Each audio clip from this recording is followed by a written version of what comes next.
নমস্কাৰ, এটা নতুন ভিডিঅ'লৈ আপোনালোকক স্বাগতম জনাইছোঁ। এই নোটটো মই এক্সামৰ আগত প্ৰিপেয়াৰ কৰিছিলোঁ 3 লেংগুৱেজ পলিচিৰ ওপৰত।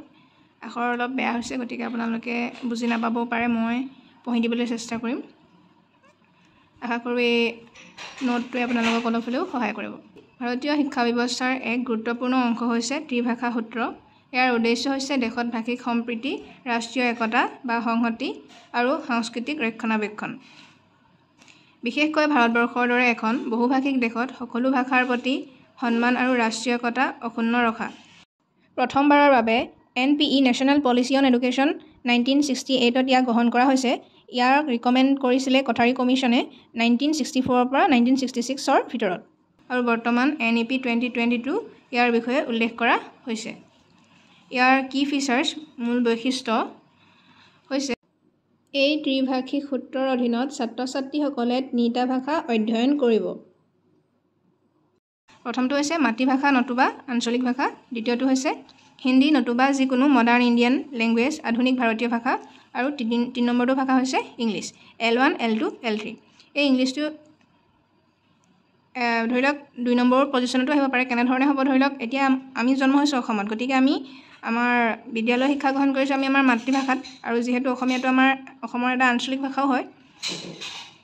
তেনেদৰে সেইটো ভাষাত আমি শিক্ষা গ্ৰহণ কৰাৰ পাছত আমাৰ দ্বিতীয় লেংগুৱেজটো আমি শিকিছিলোঁ কি হিন্দী।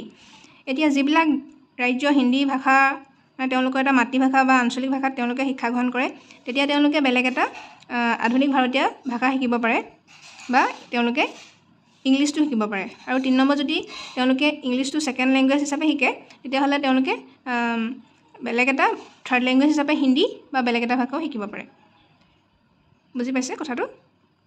এতিয়া আমাৰ যিহেতু আমি এতিয়া মাতৃভাষা আমাৰ অসমীয়া, গতিকে আমি অন্যটো আধুনিক ভাৰতীয় ভাষা শিকিছিলোঁ হিন্দী। যিবিলাক ষ্টেট ধৰি লওক এতিয়া আপোনাৰ চাউথৰ ষ্টেটবিলাকত তেওঁলোকৰ মাতৃভাষা যদি আপোনাৰ তামিল বা তেলেগু হয়, তেওঁলোকে তেতিয়া ছেকেণ্ড লেংগুৱেজ ইংলিছ শিকিব পাৰে, আৰু থাৰ্ড লেংগুৱেজ তেওঁলোকে মডাৰ্ণ ইণ্ডিয়ান লেংগুৱেজ কিবা আধুনিক ভাৰতীয়তা আয়ত্ব কৰিব পাৰে। এতিয়া ইয়াৰ উদ্দেশ্যকেইটা হৈছে এই 3 লেংগুৱেজ পলিচিখনৰ উদ্দেশ্য হৈছে বহুভাষিকতা প্ৰচাৰ কৰা, শিশুৱে যাতে মাতৃভাষাত শিক্ষা লাভ কৰিব পাৰে, এইটো এটা ইয়াৰ উদ্দেশ্য। কাৰণ কোৱা হৈছে কি এই মাতৃভাষা বা আঞ্চলিক ভাষাত তেওঁলোকে যদি শিকে ই বৌদ্ধিক বিকাশত সহায় কৰে বুলি কোৱা হয়। সেয়েহে NEP 2020য়ে অন্ততঃ মানে গ্ৰেড 5লৈকে 5ম মানলৈকে আঞ্চলিক বা মাতৃভাষাত যাতে তেওঁলোকে ইনষ্ট্ৰাকশ্যনসমূহ লাভ কৰিব পাৰে তাত গুৰুত্ব প্ৰদান কৰিছে।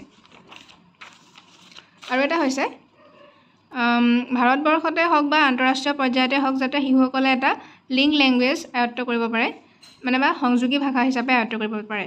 যাতে আমাৰ অসমৰ পৰা এজন ব্যক্তি যদি আজি দিল্লীলৈ যায় বা তেওঁ যদি UPলৈ যায়, যাতে তেওঁলোকে সেইটো ভাষাটো এটা বেৰিয়াৰ নহয়, তেওঁলোকে যাতে ভাষাটো আয়ত্ব কৰাৰ পাছত তাত ভালদৰে যোগাযোগ স্থাপন কৰিব পাৰে, কমিউনিকেশ্যন কৰিব পাৰে, সেইটোৰ ওপৰত ধ্যান দি এইখন আচলতে প্ৰস্তুত কৰা হৈছে। আৰু এটা 4th নম্বৰটো হৈছে বৈচিত্ৰ্যৰ মাজত ঐক্যৰ ভাৱ অনুভৱ কৰিবলৈ, ইউনিটি ইন ডাইভাৰ্চিটি, হয়নে? আৰু ইয়াৰ এটা নোট হৈছে কি, এইটো হৈছে এই পলিচিখন ৰিকমেণ্ডেটৰীহে, নট মেণ্ডেটৰী। এইটো একেবাৰে বাধ্যবাধকতা নাই। আৰু এইখন যেতিয়া ইমপ্লিমেণ্ট কৰিছে সেইটো তেওঁলোকে এটা তাত কালচাৰেল চেঞ্চিটিভিটি আৰু আপোনাৰ ফ্লেক্সিবিলিটি ৰাখি এইটো ইমপ্লিমেণ্ট কৰিব কৈছে। গতিকে ইমানখিনিয়ে আছিলে। আশা কৰোঁ ই আপোনালোকক সামান্যতম হ'লেও সহায় কৰিছে। গতিকে ভিডিঅ'টো লাইক কৰি দিব, আৰু যদি চেনেলটো ছাবস্ক্ৰাইব কৰা নাই কৰি দিব। আজিলৈ আহিছোঁ, ধন্যবাদ।